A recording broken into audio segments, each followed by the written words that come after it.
the bigger that circle gets, the more that I want impact and influence expand, I have a moral duty to go ahead and train myself up, get good people around me, and sharpen that sword over and over and over again. You have to wonder sometimes how much your environment plays a role, even as a child, in how you think about the world and what your mindset is in terms of your abilities to achieve. This is huge for leadership because sometimes we have beliefs that keep us from reaching our desired end future state. So I've invited an expert in this area, one of my colleagues, dear friend, Dr. Annalisa Leefers. Can't wait for you to listen in. I'm Dr. Nate Sala, and this is A Call to Leadership.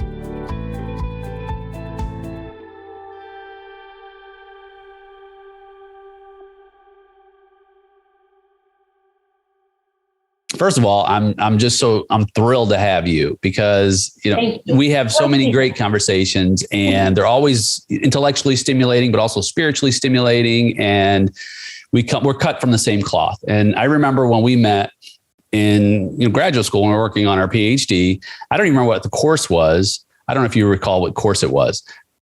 I don't either, right? There's so many courses. But I remember we were having some great, and of course, most of the courses were a lot of debate and a lot of discussion and really challenging one another in how we understood the context of leadership and how we were drawing on scholars who had gone before us.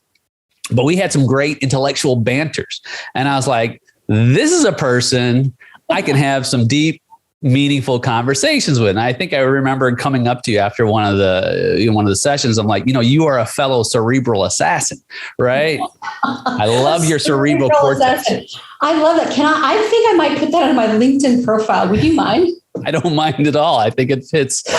But it's the depth and the desire that you have to improve the human condition that ultimately I think is so incredibly special. I think for our audience and our community that's developing, I think it's important for us to have a conversation and weigh in on these really important leadership concerns. And as you know, even from much of our research early in our program, when we were working on our PhDs, this big, alarm was constantly sounding through many of the scholars that had gone before us to say, leadership is in crisis. Leadership is in crisis. And it's like, well, then what do you do about it? What's your very small contribution to this major scope?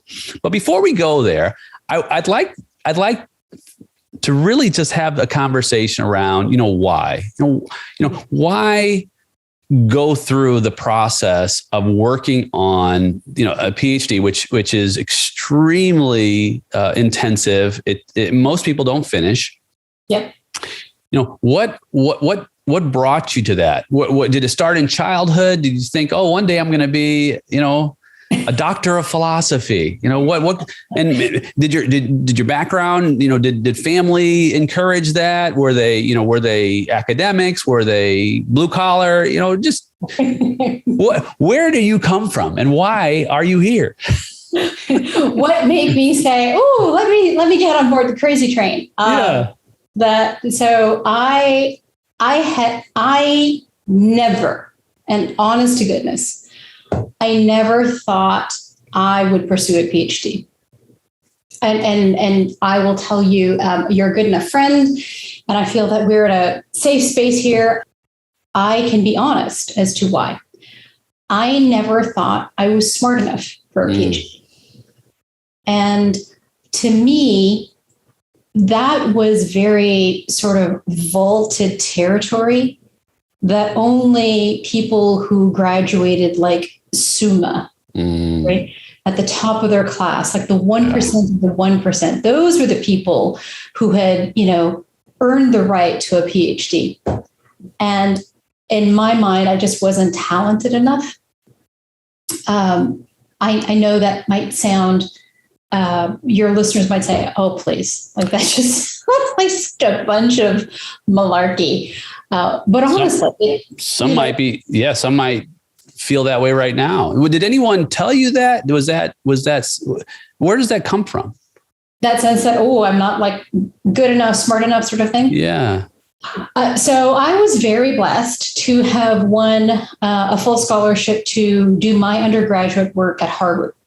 Mm-hmm. And, the thing is, when you get like the top 10% or 1% of like everywhere together, it's really, really intimidating if you come into that sort of environment and you are not prepared. I mean, I am, old enough and self-confident enough now to say, looking back, it is like, if that is not evidence of God's providence and grace in my life, I don't know what is. But I was vastly outgunned by my classmates, right? There's actually a marvelous book called The Privileged Poor. Mm. And Dr. Anthony Jack, I believe, is the author. And he makes this incredible argument that, when kids go to prep school, right, they're given a set of tools and they're given structure and information that helps them understand how to navigate really big, meaty texts. Mm-hmm. And they carry that with them, right? And they form those habits for many years. So that becomes like those neural pathways are well grounded by the time they get to college. And they know what to do, right? And in this book, what he but he writes about is they don't just know what to do, they also know who to go to and how to work the system. Mm. So those prep school kids have just this amazing leg up when they go into those Ivies and those very, very competitive schools. I wasn't one of those. So I actually fell into this term because his book is a beautiful qualitative research study. Mm-hmm. And I fell into the group, what he called the Doubly Disadvantaged, which were the kids who came from like public school systems, zero access to any sort of, support network, zero access to anyone in their families who had prior experience they could lean on to help transition and really lean into that knowledge. And you hit the ground running and you don't even know what the questions are to ask, right? So just to get into Harvard is you have to be pretty smart, I would think, right? Yeah. They are, they want you to fire those neurons for sure. So definitely I would think that you probably might've gone in like, okay, well, this is an accomplishment, but then you get there and then you realize, well, I'm at a bit of a disadvantage in terms of the preparation, right? Yeah. But I wonder, and you'll answer this, I'm sure, there's an old, Avis, you remember Avis? Avis, yeah. They had a slogan years ago. We're number 2, we try harder, and it's a pretty good slogan. But I wonder, did that have an impact on you because you were quote unquote, number 2 coming in? Did you try harder? For sure. Yeah. And here is, let me link the past to the present, right?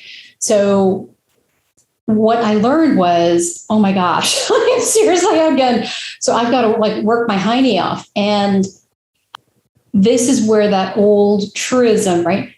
It's not just trying harder and working harder, but it's also working smarter. Mm-hmm. And the upshot is that you can go ahead and work really, really hard and you can still hit a ceiling because you're not working efficiently. You're not using all the tools that are there. You're not getting the right help.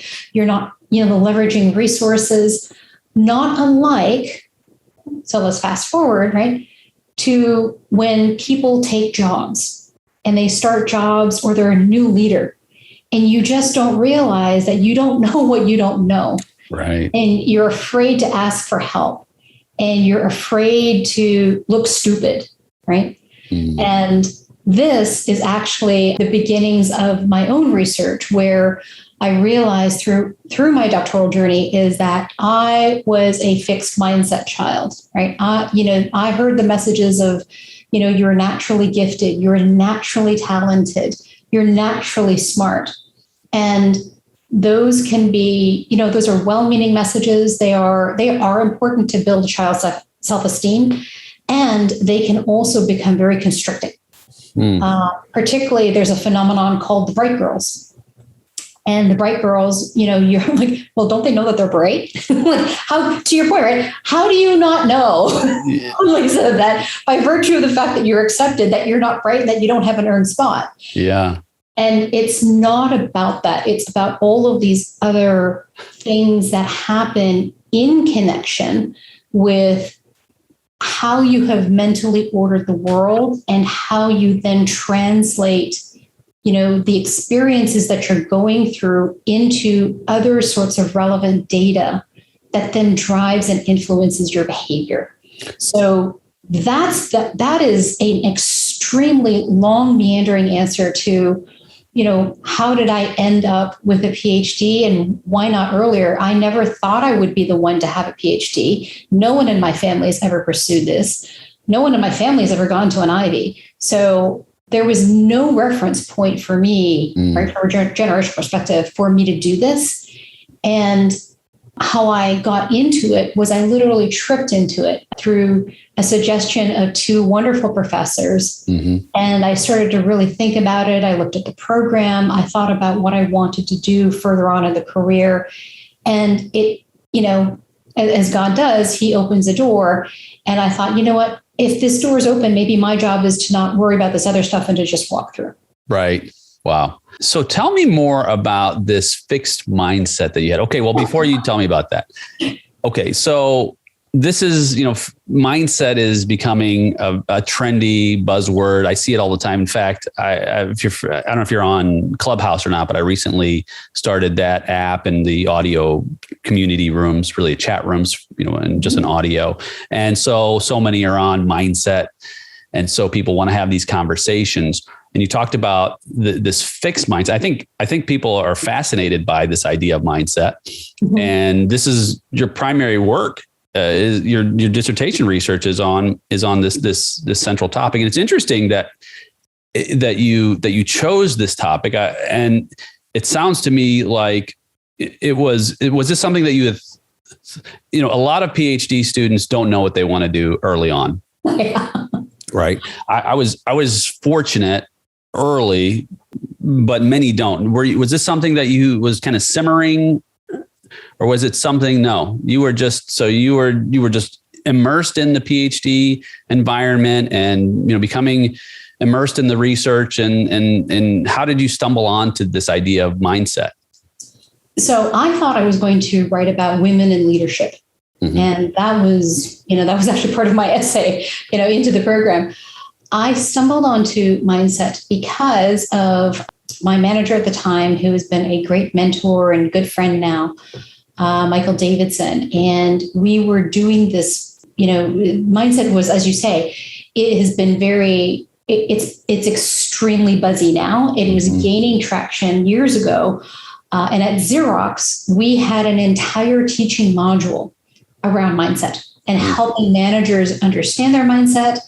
And my manager said to me, Michael says, I want you to read the book because I think that we were a subsidiary of Xerox and we were looking at what programs could we import into our organization. I was part of the learning and the organizational change group at the time. And I said, okay, I'll read it. And it's a tiny book. And the progenitor of the theory is Dr. Carol Dweck. She is at Stanford now. And she really coined the term and came up with the measure back in the 80s and really cemented it as a concept.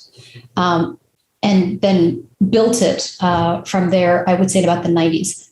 So this is not new. And when I read her book, Mindset, 2006 is when it was first published. It is the popular press version of all her academic theories. I was blown away. I could see myself in her pages. And I finally understood, literally something went, aha. And I thought to myself, oh my gosh, this child she's describing, this is me. I am the one who craters at the thought that, I can't get whatever. So it was, and I can actually tell you exactly where I was. I was on a train to Zurich. And I thought, oh my gosh, Dweck is talking about me, because I viewed my talent like the water in this class. It's set, it's fixed. Once you use it, it's gone. Right? There's no more ability to add water to this. It is a finite amount. So when kids tell themselves they have an innate talent, then it's a double-edged sword, because it's great. It's already there, right? Interesting. And then the other part of the sword is, well, what happens when it's gone, right? Because if you say that your talent is fixed and it's innate, well, I can't add anything to this, right? So that's not opposite of a growth mindset. Growth mindset says, well, wait a second. No. Hey, look, there's all that space in the top. I can add more to what I have to begin with, right? And I can grow my talent. Mm-hmm. So talent is malleable for a growth mindset child. Talent is fixed. It is set for a fixed mindset child. And what that does is it creates very different orientations, right? Yeah. So a growth mindset child will want to learn and explore, because it's all about adding more, right? Whereas the fixed mindset child, well, there's no ability to add more. So, what I have to do, Nate, is I need to make sure that I showcase this to the best extent possible. So this becomes about performance. And that means that at the end, when you talk about behavior, the fixed mindset child will go ahead and shy away from risk or things that could possibly, invalidate their performance. And the growth mindset child will run towards learning opportunity and risk, because it's all data. Wow. So let me ask you this. So, okay, this is great, Dr. Leefers. So just to give it some context, when I was growing up, single mom, and my mom's side, they live in their head. They're just really the high academics and just intellectuals. My uncle's like a championship chess player. My mom was just really brilliant. And so I grew up in this, and my dad's side, they like to have fun. They're not really so, they know how to party, let's say. Okay. So just I don't even know how my parents even got married, but just oil and water, right? They ended up not being married for very long. So I guess that tells part of the story too. But my mom, I knew she was always really, really smart. She never let me win at anything. We play rummy all the time. Like I didn't win the first game until I was 12. I mean, we played for 5 years before I won one hand of rummy. But she would always tell me, and this is what I'm interested in your perspective as a scholar in this area. She would always tell me, she wouldn't tell me, you're brilliant or you're smart or any of that. She just expected me to be, but she would tell me, you can do anything you want to do. Mm. Just you can do, obviously within physiological parameters, but so I had this mindset like, well, okay. And school came kind of easy for me. So I actually was a little lazy on that side. Like I just did enough to get the A. And then I was like, okay, I'm good. And then, so I would lose interest in education, but what happened was I became a very restless child who got into a lot of trouble. So I was a little sharper, which got me into a little more trouble, and because I could get ahead of maybe a system, and I found it as a game, but I didn't really ever think about a cup, or anything, being full. I just thought, well, I'm just going to explore and see what is enjoyable. But it also had problems associated with that. So what would you say, to a parent, who tells their child, well, you can just do anything you want, but doesn't really give them much structure to do that? I mean, how does that fit in the mindset models, if at all? So it's certainly related. I think that there's it's well-intentioned, right? Because we want to be expansive for our children and say the world really can be your oyster. And one of the myths about mindset is this, you can do anything and you can grow into anything. And that's not what the theory says. The theory says that, human capability is malleable, right? If I am a growth mindset leader, if I try to employ growth mindset in my classroom, then what I'm saying is that I believe that my students, my employees have potential.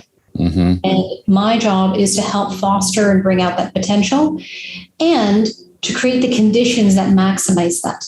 So, it is not simply about saying you can be anything. Mindset has an acknowledgement that, you need a base level of skill, and then the individual, me, has to apply effort to that skill. And then what's really critical in that process for, true growth is feedback and informed feedback. Yeah, because it would seem to me that there's a possibility that you would just simply become a wanderer, in a mindset of, well, just whatever, right? The world's your oyster, go explore. I mean, there's some benefit to that, but I think that there are some, including myself along the journey, who thought, well, a growth mindset is really where you want to be, and a fixed mindset is the negative side of it. But I think that you would disagree with that. Am I right? Are there positives to some aspects of fixation? Oh, absolutely. I mean, and I think what I've really, really come to embrace through my own research is the fact, this notion of what you just touched on. We should not be labeling the mindsets as good or bad. Mm-hmm. Right? There are absolutely, the reality is, Nate, and you know this just as well as I, the world of business is built on performance. Yes. Right? The world of business is actually built on two different tiers, and these were the tiers I studied. It's built on the tier of that performance element of fixed mindset, and it's also built on really, really positive, well-structured, contingent reward systems of transactional leadership, not transformational, transactional.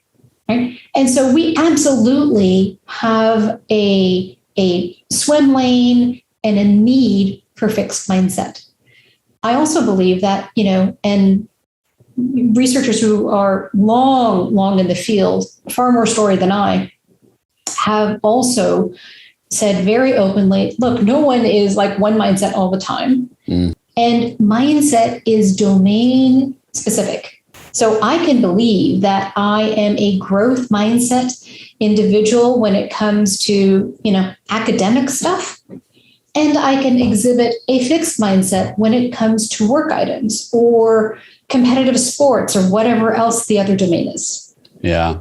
Yeah. You're hitting on so many cylinders. It gets me thinking about this next generation, and so many young people want to become influencers online. That's the buzz, right? In fact, I was probably about a month or two ago, I was pulled up at a stoplight in a sports car, and there was I probably had to be like 19 and 20-year-old young guys. And they pulled up next to me and they said, "Excuse me, sir." And I rolled down my window and I said, "Yeah, roll down." It definitely dates us, right? Well, let's date ourselves. Yeah, right. I pressed a button so my window would go down. And he said, "Hey, what is it that you do?" And so I said, I'm an entrepreneur. And he's like, he just nodded his head like, "Yeah, that's what I want to be." And what he didn't realize was that this is the culmination of not only performance, but outcomes over the course of almost 30 years that had many challenges along the way and continue. I mean, you never arrive. I mean, any day could be disastrous in any business context. I don't care if you're just starting as a new business or if you're a Fortune 100 company. A disaster is looming for all on any given day. And we can cite many organizations that have met disaster, including, you talked about Xerox. Of course, they have not. They've had better days, right? And yes. I mean, Kodak and Woolworths and even Jeff Bezos. He very humbly said in an interview, I expect one day Amazon to die and to be replaced. And so that's, his admonition is quite a revelation of the, of the possibilities for any organization, even if they're at the very pinnacle. And so I bring that up because, I think this aspect of mindset has a lot of space here. When we're talking about, what is our perspective on what kind of outcomes we envision for the future, and how does a mindset ultimately interrelate with making those decisions to move forward? How does a growth mindset versus a fixed mindset? What elements are important to consider when we're thinking about the future self, right? Like the 19-year-old that wants to drive a fancy sports car in 30 years because he wants to be some kind of a YouTube influencer. What do we tell them about maybe some sage advice on how to really consider, what our mind, maybe some healthy aspects of our mindset? So I love that you're thinking about this in, maybe kind of like a season of life or like specific, right? Because like I said, mindset is so influenced by context and domain, and also by gender. That's hopefully a future article in there, but let me come back to what you just pointed out. So I have some mentees that are very young, right? Gen Z, and I encourage them in this season of their lives to explore. And I don't know if you've had a chance to read David Epstein's Range. Fabulous book, absolute wonderful case for exploration in the 20s. And this is where you want to just widen that aperture of experience, right? And see what is calling to you, what is, what aligns with your talent, and what are you willing to work for, right? Because to your point, anything that is worth having, you're going to face adversity. And it's really that endurance concept, growth mindset or really pairs well with grit. It's kind of like peanut butter and jelly, wine and cheese. You're going to need grit to be able to cultivate your growth mindset. So I would encourage a young person in particular, think about the things that interest you and view those things, those experiences as opportunities for data, right? Not to teach yourself what is resonating with me. And that is very much within the swim lane of growth mindset, because you're talking about mining the experience of both success and failure. Right. And that's about risk taking. Yeah.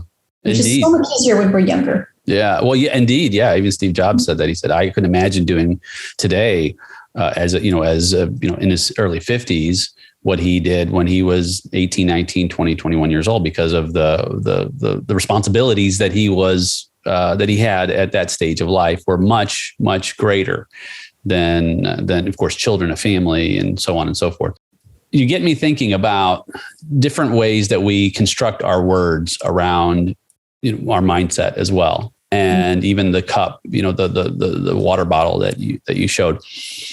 There's a lot of talk around beliefs and self-limiting beliefs. And so, taking lids off of self-limiting beliefs, where do those fit in this idea of mindset growth and limiting mindset? Is a self-limiting belief part of a limiting mindset, or could a growth mindset still have a self-limiting belief? Oh, absolutely. Yes. And yes is the short answer. I read somewhere that, and I think it might've been Dweck herself. And she said that mindset is it's not like hard and fast, right? So here's my iPad cover. This is very firm, right? Mm-hmm. It's very, very, I can close it and I don't have easy access to that iPad in there. Mindset is like a curtain, right? So even though I know that I was raised as a fixed mindset child, and I now really embrace a growth mindset in many things, I'm not always a growth mindset oriented, right? And so what does that matter?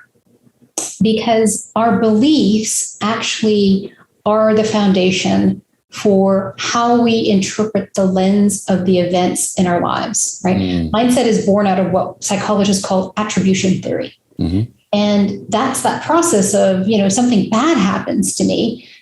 Do I attribute it to, fate? Is it an external source or is it an internal source, right? So this ability to say, well, I didn't do well on a test, Nate. And I didn't do well because the test was beyond my ability, right? I wasn't smart enough, right? That's self-limiting talk, right? That is very much part of what happens with fixed mindset individuals.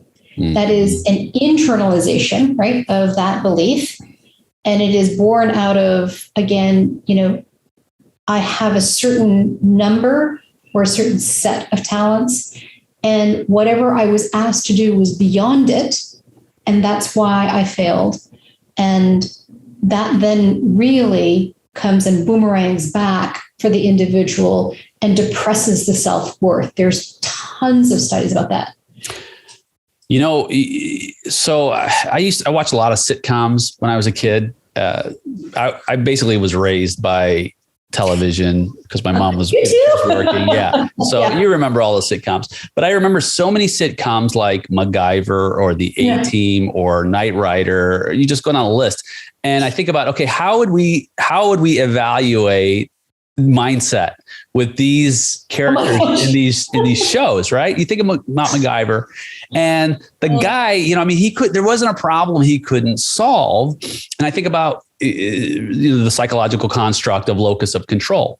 Yes. Right. So, and I think that you're touching on this where, internal versus external locus of control, right? An external locus of control, in general terms, believes that, I have little control over the world around me. So, say I'm late for work, then it's because of the light or the kids or the car or whatever else. An internal locus of control would have the mindset and say, I could have left earlier, or I could have planned, or I could have got my clothes together, right? So it's really taking more ownership. And I think that, ultimately, and studies certainly support this, and many scholars support this, but we can look at then effort is ultimately determined in some level by our locus of control or even efficacy. We can go down the line of, self-efficacy of how, do we control our motivation, our behavior, our basic social environment. And the more we believe we have some level of control over that, the more effort we might put forth. And of course, effort leads to different, performance, and performance leads to different outcomes. And of course, that leads to maybe a different level of satisfaction based on the reward, right? This is really a Victor Vroom, expectancy theory kind of packaged in a very neat way. But like growing up on that, I thought, well, those guys can do just about anything. Then I can probably get myself out of any problem as well. And now that doesn't always happen in reality, right? We have real failures. Oh yeah. We have real setbacks. And so, even in your journey, were there any during let's just talk about your PhD journey, because there's folks that are probably listening that are in the academic circles right now as part of our community that went through a period where they maybe struggled or they didn't know if, tomorrow would bring a dissertation defense or even it doesn't have to be in that realm. They could be struggling with some kind of a challenge right now in their own lives. Were you ever at that point? Did you ever hit a wall? Oh, absolutely. I almost went, so this term, Nate, but for your listeners who don't, ABD, all but dissertation, right? It is the anathema of every PhD candidate out there. You have done all the coursework. You survived your exams. Everything is finished except your dissertation. And the stats have been steady for about a decade, and the stats have said about 50% of PhD, right, candidates go ABD every year. That is phenomenal. And I hit that wall twice. There were 2 points in the process where I literally thought, I don't have it in me. I don't think I can do this. One was very early in the process. It was during coursework. And the second was actually writing comprehensives. And Really? so I had finished all the work. And then I was like, I don't think I can do this. And I hit a pause. And I took a summer to really think and pray hard about, do I have it in me? Do I want this bad enough to finish this last part of the triathlon? And it definitely, this is where the research I had done in mindset, and it was still very early days at that point. This is where this kind of saved me a little bit because, to your point, I had, when you were a fixed mindset child, what happens is you want to protect that, that notion that you're talented, right? It's just it's very, very tied to your self-worth, and anything that comes up, right, that possibly threatens that, the fixed mindset individual will move away from it. And that to me was the beginnings of what I was seeing or what I had seen in my work sphere. I was seeing very talented individuals, just the language we use in L&D is derail. And I was trying to understand what is making this incredibly bright, very talented individual literally go off the rails. Like, what is driving that? And I was starting to make connections to the research and how these differing mindsets, the stories we tell ourselves, these underlying beliefs that construct very powerful narratives, drive very different behaviors. And that has wildly different outcomes, not just for like what you're trying to achieve, but your self-worth. This is huge. So the stories we tell ourselves, that's actually a book title, perhaps for you. Just remember the little people. Just remember the little people. The stories we tell ourselves. This is so monumental because right now people are thinking about the stories they tell themselves that derail their lives. Maybe they have the possibility of mastery, but they move into misery. Maybe they have the possibility of engagement, but they move into burnout. Right. So what kind of stories were you telling yourself at that time, those times when you actually hit those walls? I think I was telling myself, I don't know I can do this. And when you say you don't know, you can, in other words, the aptitude, the energy, the passion. I mean, was it all of that? Some of that? No, it was, I had built up this image of what the dissertation was. And I was literally psyching myself out. Right. And looking back on it now, I'm like, oh my gosh, even though I had read so many books, like I've got a mini library over here on the left. You would love it because it is all about, how to complete your dissertation. And I have another mini library on, writing. Writing as a craft is a passion of mine. And all of those books, all of that advice was saying, Annalisa, do not look at this dissertation as your magnum opus. Yeah, I remember that. I actually wrote that down. And I wish I had like tattooed it or something somewhere myself, but I did not follow that advice. And I got trapped into, again, thinking that it had to, be this amazing piece of work. And that was terrifying. And I kept asking myself, am I up to that bar?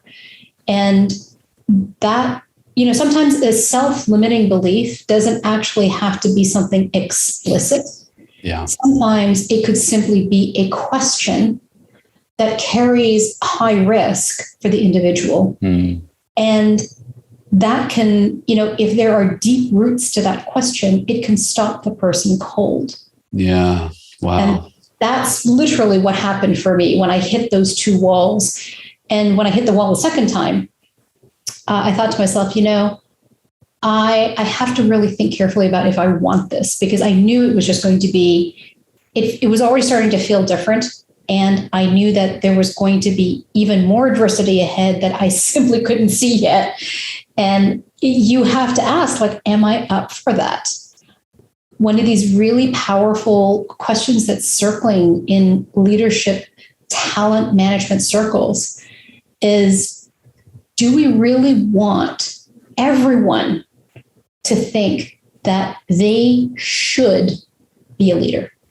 Right? And perhaps the questions we should be helping people think through is, what is it about leadership that, you can do differently going forward that you cannot do today? So it's really about leadership for what purpose? Right? And so I really had that sort of moment with myself, and it took a couple of months to figure that out. And I said, yes, I do want this. I do feel like it is important enough. And I have always felt that there was something about this degree, about this process that was going to prepare me for the work ahead. I couldn't tell you what it was. I still can't. But I knew that that process was going to be central to the next act.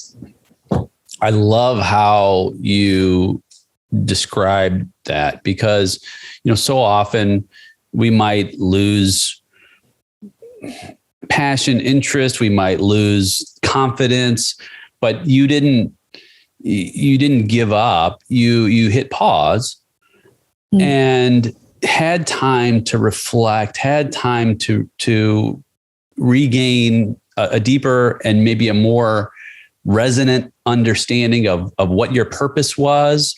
And I think sometimes we just give up and not give ourselves the time to really allow it to process in a way to where we have more information, more data, more resources later that will come along the way to help us along this journey. Because I think part of great leadership is not necessarily having it all figured out. Right. In fact, we know leadership doesn't have it all figured out. I mean, I've been, we're both in leadership and constantly, but there are points where, okay, well, right now, this is the best decision I can make is to wait.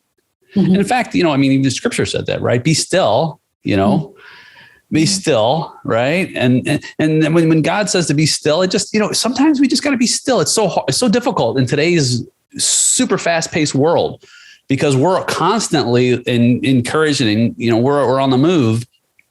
And I think it's a good practice to just wait sometimes for the right resources to come along. And in your case, they did. So you pick up the pace then, and you say, I'm going to do this now, right? And how long does it take then from that point to finishing? Life intervened, as it often does. From that point, it was a good 3 years.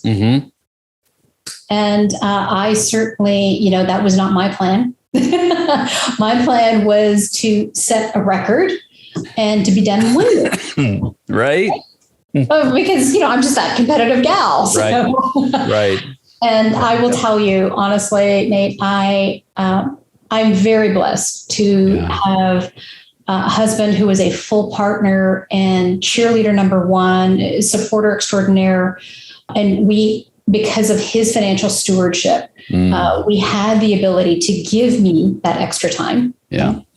And that extra time had very high highs, very low lows. Yeah. All of it was central to, and you and I have used this word a lot in our program, in our discussions, but all of that was necessary and transformational for me to walk through, that time, to be able to sit here with you now and say, yes, I own the swim lane. I know this research. This is my baby, right? Yeah.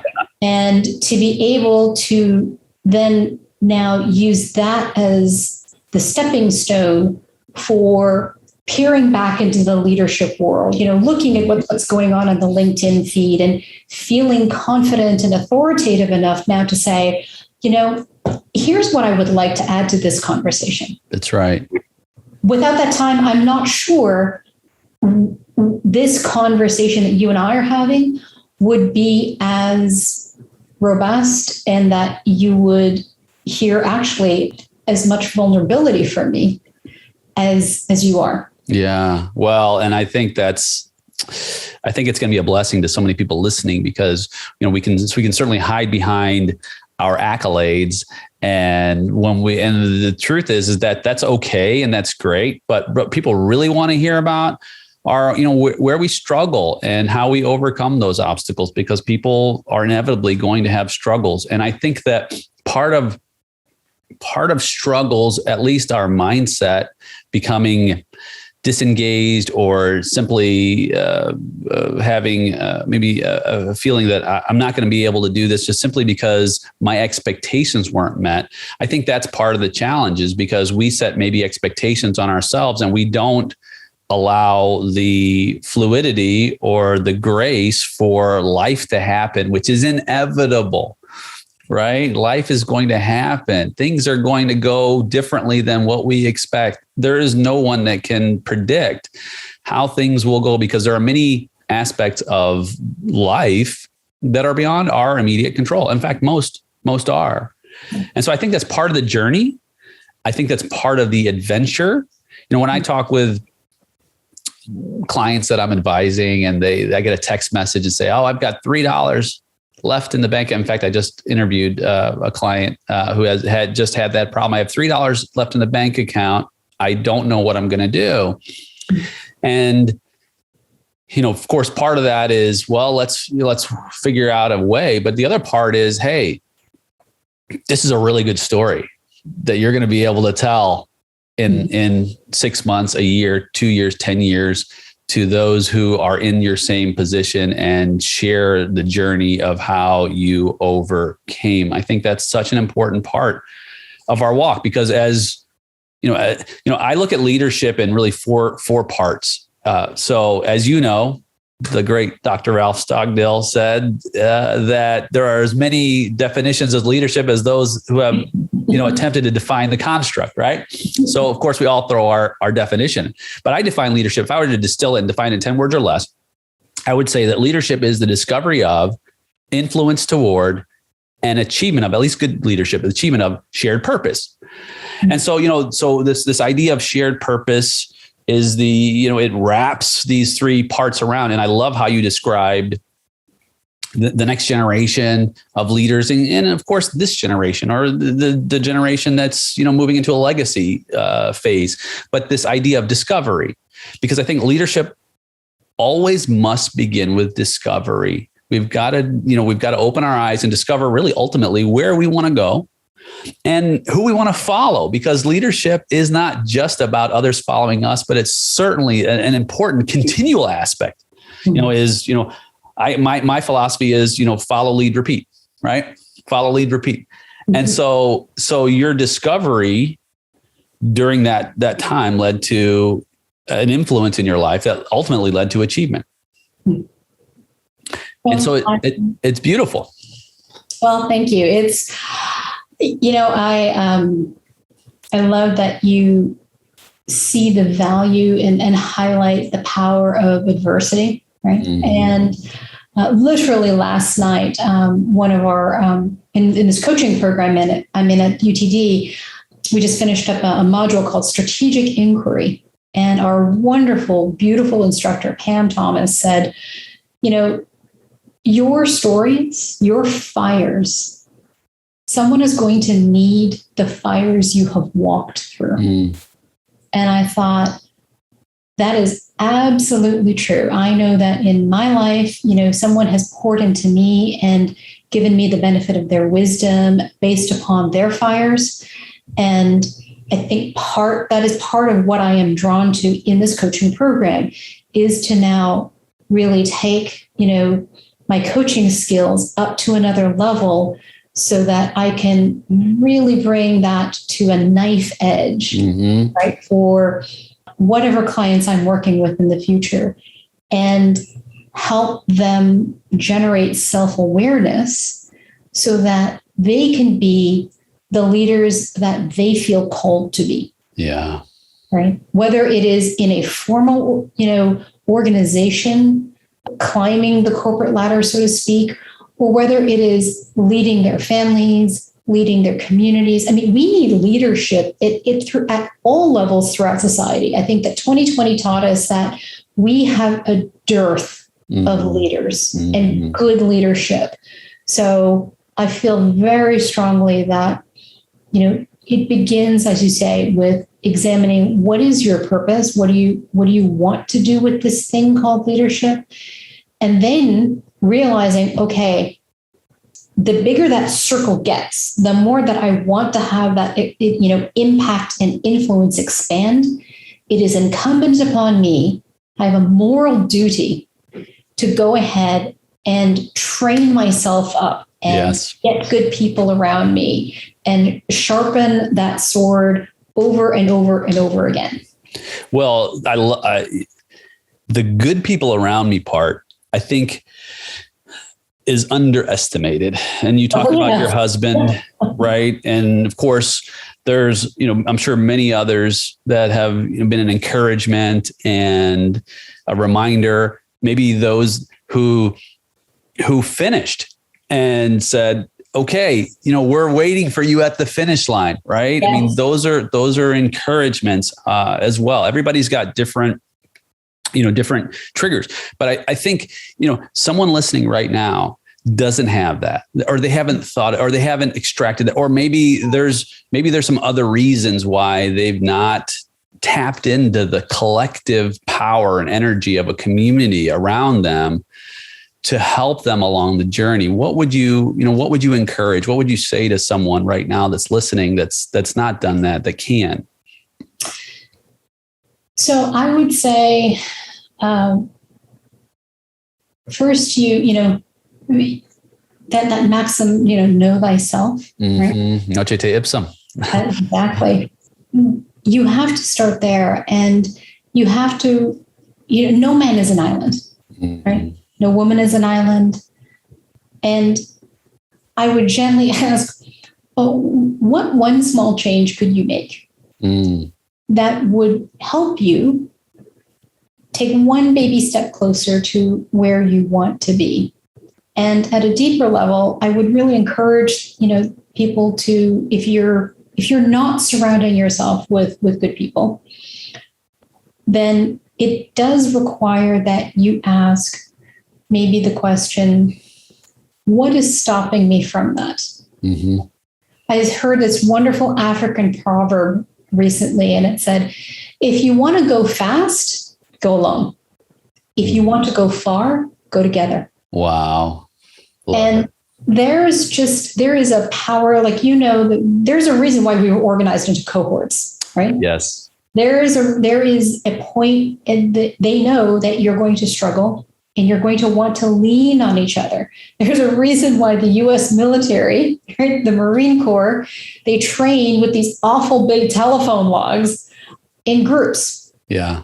And that is, I think we have to really bust down the myth of this heroic leader, right? The lone leader, the lone inventor, the lone scholar. Much of life is done together. Much of work is done in teams, right?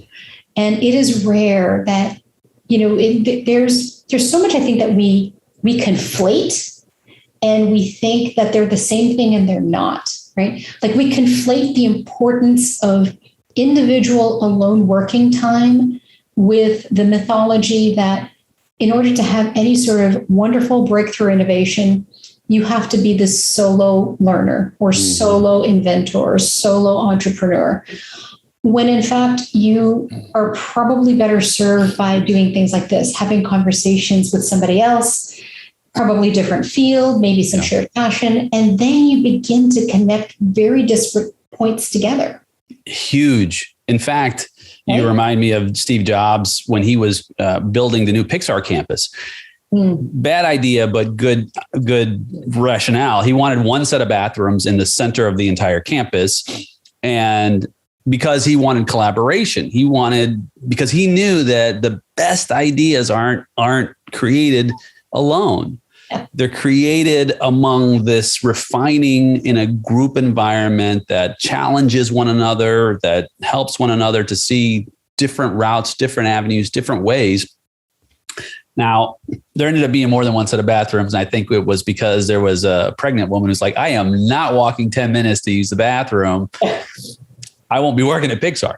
But the understanding is valid. And it's so useful that we have to lean on each other. And I would even challenge people that maybe don't believe what you believe.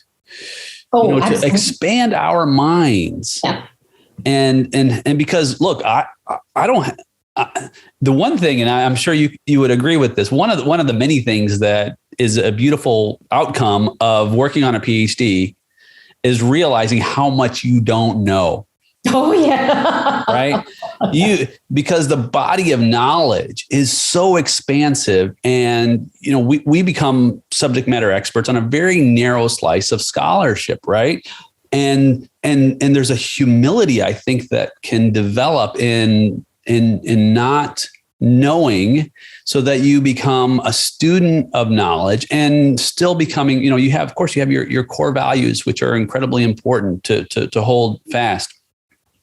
But then there's so much that we're learning. And of course, learning is change. And it's okay. Right. It's okay to have a perspective on some aspect that is ultimately challenged with better information that helps us to see something in a brand new way. And I think we need people around us like that. Oh, absolutely. There's a term I'm trying to cognitive entrenchment. And it is this notion that, you've spent so long, like you said, trying to master your narrow swim lane, and then you want to protect it. Right. So this is when I think this is where experts, right, can get challenged and opening up, right, again, that aperture to hearing other voices, challenges. I was recently, not so recently, it was earlier in the year, mansplained on LinkedIn when I was commenting on something about. Why don't you share with our audience what that means? Some might be, it might be a new term for some. New term for some. Okay. So mansplaining is when, if I was giving a definition of, say, something on mindset, something that is like in my wheelhouse, or that I am trying to share an opinion, and Nate, you stepped in and said, well, actually, Annalisa, what I think you mean is XXX. That is mansplaining, right? So there's a gender component. It's not a compliment. It's just so we're really clear. If somebody says to you that you mansplained them, that is, they are not giving you a compliment. It's like the Southern, oh, bless your heart. Right. I've heard that going down the South. Yeah. It's not endearing. Right. No, it's not. Yeah. And this person was a subject matter expert. This person is very, very, steeped in a particular field of knowledge, has an extremely strong point of view. And I get it. Totally get it. Don't disagree with them on certain things. And I would tell you, there was such a much more constructive way to have that discussion, particularly in a public forum. Right. And it was just and at first I was so irritated that I couldn't see the issue anymore because of just, like the sea of red and all the flags all over it. Right. And I thought to myself, well, how dare you mansplain me? And now, I'm almost to the point where I want to like unfollow you, but I respect what you have to say. I respect your contributions to the field. So I'm not going to do that. And more recently, every time I see their point of view, which again is very strong, it's very informed, I think to myself, so what is this person, what are they saying and what can I learn from what they are saying? And, Nate, that has really changed the interaction. There's a lot less heat there for me now. And it has made it a learning opportunity. Mm-hmm. And I still don't agree with a lot of what they say. And I see the value of it. And that's that point where you say, it's so important to have people who are counter to your worldview, your map of the world, right? Especially if you decide that you want to be a formal leader, regardless of what the venue is, public, private, nonprofit, doesn't matter. If you're going to be a formal leader, then you have, again, that moral duty to cultivate the ability to hear opposing points of view and consider them on their merits. You don't have to sponsor them. You don't have to agree with them, but you have to be willing to consider them on their merits. I love it. But there's a question that I'm going to ask, which people are going to ask. Yes. And some comments. How many times did you start to type a response and delete it? If at all. I actually did not type a response, but let me tell you, I was on the phone later with my girlfriend saying, "You would not believe what happened." Yeah. If you could type a response today in a private message, what would it be to the mansplaining? Oh, that's a good one. Because it's happening to someone right now. You're right, probably. Well, so I kind of did that this morning on a different issue. Mm-hmm. So let me pivot a little bit, if you don't mind. Not at all. But it's exactly parallel. So one of my favorite LinkedIn newsletters is by Carolyn Fairchild. And it says, "What's working?" And she writes a lot about women in leadership, women in the workplace. It's so, so well done. And today she was talking about how Black and Latina women leaders are falling behind, right? Because of the pandemic, the exodus. They're still not coming back in big numbers to the workplace. And we're seeing probably the lowest levels of, Black and Latina senior women leaders, right? Mm-hmm. In Fortune 500 companies. Mm-hmm. And so the article was incredibly well done as usual, backed up with great statistics, which I love. And as I read through it, I was like, And I read it again, and I found myself hurt because nowhere was there a mention of Asian women leaders. Wow. And I thought long and hard about what my response was going to be. And I decided, and so I did tap out a response. And then I stopped and I looked at it and I went back and I changed a few things. And I really, really thought about it. I thought, do I really want to hit the post button? Because it's what Adam Grant calls the disagreeable giver point of view, right? And the disagreeable giver is the person in the organization who, because they care about the organization or the goal or the cause, they are willing to ask the hard questions that may not be popular, yes, and are necessary, and they expand the conversation. And so what I posted this morning in response was, thank you for this amazing piece of work. Thank you for your continued highlighting of this issue because she's part of the majority, right? So she is a majority member. She's a Caucasian woman. She is part of the power structure. Mm-hmm. So she is doing what we in DEI, we call this amplification and boosting and championing, right? Mm-hmm. So she's amplifying the issue. She's boosting certain women by calling them out and saying, let's look at the great work of these women. And then she's championing the cause. Mm-hmm. And that's all about part of allyship. So that's critical. And I gave her absolute credit for that. And then I said, and I have a request. Please do not forget about your Asian sisters. Mm. Because what's happened is by not mentioning us in any of this, it perpetuates this model minority myth. Mm-hmm. And it suggests that we're fine. Hey, we're good, right? And that's not true. I am I cannot name easily like that for you a single Asian senior CEO in the Fortune 500. I can't do it. Which is even, it's surprising because in some ways, I mean, you think about even when you look at academics, right?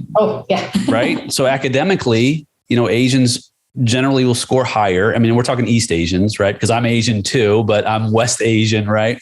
So it's okay. We're no judgment. Feel the love. No judgment. It's love, baby. So we have this, several point, higher academic scores from Asians, above, of course, whites, then, goes down the line in terms of the different races. But like, it surprised me. And I don't have any data on this. I haven't researched it, but it surprised me that you would say that. I'm sure it would surprise others too, because certainly academically, you would expect there to be a swath of that. Yeah. One. Right. One. I can't name one easily. Right. So that's, so to close back the loop and then just let's push onto this one. That is how I would respond today. And that's how I did respond. Right. Mm-hmm. So I think the components of if someone is watching or listening and you're struggling, how do I respond to this? The first is, I think with grace, mm-hmm. Paul told us to speak the truth in love. Mm. And that's what I tried to do. And that's, I think, what I'm trying to do now with this other individual who mansplained me, is to see the value and the merit of their contribution and understand that they're coming from a place of care and concern, and to lovingly also challenge and say, I disagree. And we can disagree without being disagreeable. There's a notion. You can that's good. I think that is the height of good leadership that should be more modeled out there, is how do we disagree without being disagreeable? And, it would be very easy for me. Now let's loop in what you just talked about. It would be very easy for me to get on my high horse and say, look, right? So I'm going to get up all in your face. Did you know that according to Pew Research that Asians are the most educated in all of American society? And we are top earners, and we are like 5% of tenured professors across the country. We are, 13% of middle management and 3% of senior management and 0 of executive management. I have numbers, right? I could have gone to outrage. Mm-hmm. And I could have, in that moment, by going to outrage, lost the chance to welcome in conversation. Yeah. You remind me of Lincoln, having those letters that he would write. And of course they wouldn't get sent because he'd work out his thoughts, but also reminds me of Jesus when he talks about, if someone asks you to walk a mile with them, walk 2. And the context around that, as I understand it, is that the Roman soldiers and the centurions would often require the Jewish people just walking down the road to carry their stuff. And so it was really derogatory. It was just a sense of, you're technically, my servant, my slave. You're going to do what I say. Otherwise, you might end up in prison or even crucified. So just do it. And so this would have been really impactful for a Jewish person listening at the time, because they were like, well, no, why would I double my punishment for something that I obviously was not, was wrongful for them to do that. And I think part of what Jesus is saying here is that you have the opportunity to have a deeper conversation. Mm-hmm. And you can, when you go further with someone, you can actually have some kind of a meaningful dialogue. And in his case, certainly was the dialogue about repentance and freedom. And so, in our case, in this way, it's, there's also an idea of freedom as well, liberating our minds, liberating our hearts, liberating this conversation so that we can take it further together, even if we've been slapped on the face in a mansplaining incident. But I think there's great beauty to that. And I think it's also an aspect of meekness. And Jesus talks a lot about meekness. And he says, one of the few characteristics, he said, be like me, be meek like me. And I've heard it said different ways. I've heard it said meekness is power under control. I like that. And I think I've heard it recently by a scholar who said it's Dr. Jordan Peterson actually said this. He said he understands meekness as having your swords sheathed. So you can use your sword, but you keep it sheathed because you don't really need to. Yeah. And so there's no need to create, to attack and to cause harm, inflict harm. There's other ways that you can ultimately have some type of communion, if you will, to reach better outcomes together. And I think that's the way you're describing it. And I think it's difficult to do, though, in the moment. It is. And it takes, I think you have to look at the intent, right? Mm-hmm. So the intent of that post is to allow her to see me, mm-hmm. right? Because in that moment, I felt very unseen. In coaching, we talk about making sure that the coach creates this very safe, trusted relationship with the client, so that the client feels seen and heard. Mm-hmm. It's a tenet of coaching. If you cannot do that, you literally cannot coach effectively. And to unsee someone is really to say, you don't matter, right? You have so little value to me that it's not even worth acknowledging that you might be part of this. Mm. What a terrible thing to do to another being. Wow. Right. And I think that is the core of, when you look at a lot of the pain that is expressed around diversity, equity, inclusion, yes, social, racial justice conversations, it is about a longing to be seen and a longing to be included and to belong, right? So we are social creatures. Yes. We're not meant to, live in these little tiny isolated pockets. And 2020 proved that. Yeah, indeed. Yeah, it cuts right to the heart. It's such an important piece of the human connection. It reminds me, I believe it was Bill Clinton during his campaigns. We were saying, I see you, I hear you. Mm. And it resonated because people ultimately, that's connection. Yeah. And let's be honest, right? That Clinton did it, and so did Donald Trump. Donald Trump was able to look at people who felt completely left behind. They felt disaffected. They felt alone. And he said, I see you. And I will fight for you. And look at the energy and power that he was able to tap into by that emotional connection. I mean, it's written, and how it remains to this day, right? So I don't think that we should, when we talk about leadership, right, we talk about a lot usually from a skill perspective. And we should not ignore the fact that, it's not just technical skill that you have to cultivate. Yes, you need to fire your neurons. You have got to have your expertise domain has to be rock solid. Yeah. You also have to go beyond that.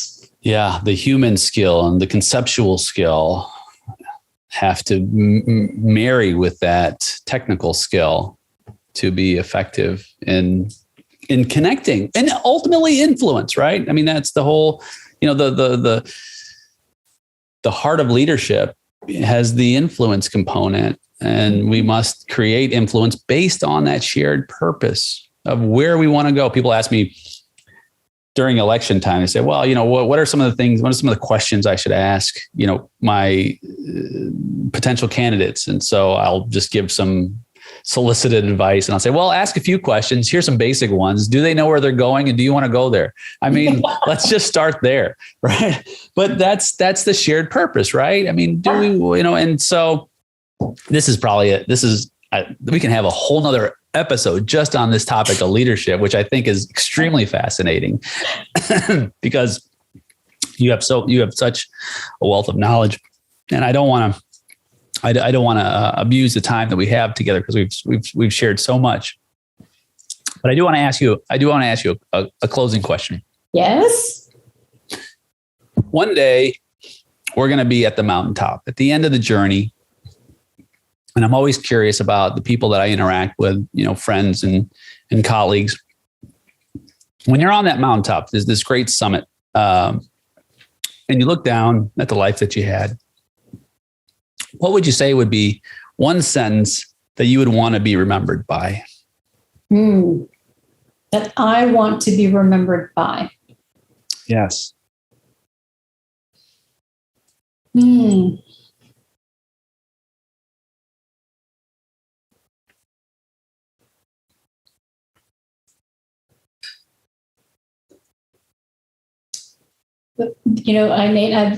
There are very few questions I've been posed where I have to think this hard. I'm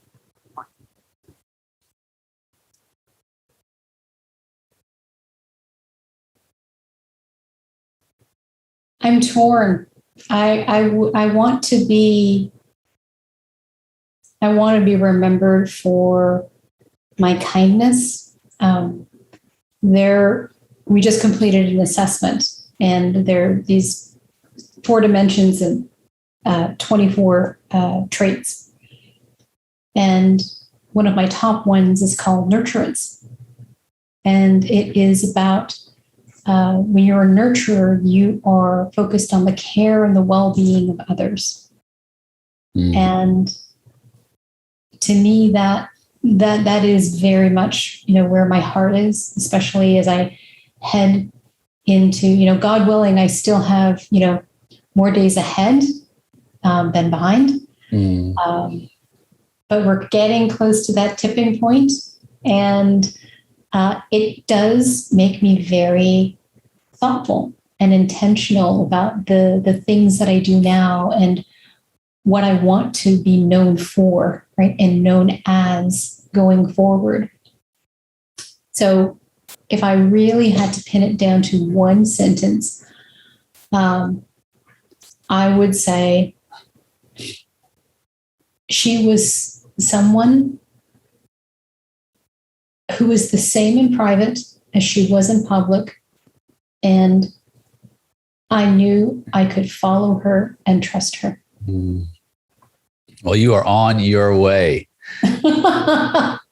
Oh, thank you, my friend. Yes. So good to have you. This has been a total blast. You are a blessing. I know that you blessed someone today. You certainly blessed me. And I'd love to have you back for that continuing conversation, perhaps on some political leadership, perhaps mindset. Oh, bring it. Wow. Oh, wait, hold on. You know what? I will make you a bet. Actually, I will make you a promise. So okay. if I come back, yes, we talk about political leadership, I'll have finished this bad boy by the time we get together. This is through the 3 lives of James Madison, genius, partisan, and president. And and I hear it's amazing. I have not gotten far into it, but I would love to mine the lessons of history and talk about what leadership lessons we can pull from, great, historical leaders like this that are relevant for our community today. Deal. Deal. Thank you so much, Dr. Annalisa Leefers. You are my friend, my colleague, my sister in Christ. So appreciate the time we've had today. And I look forward to seeing you soon.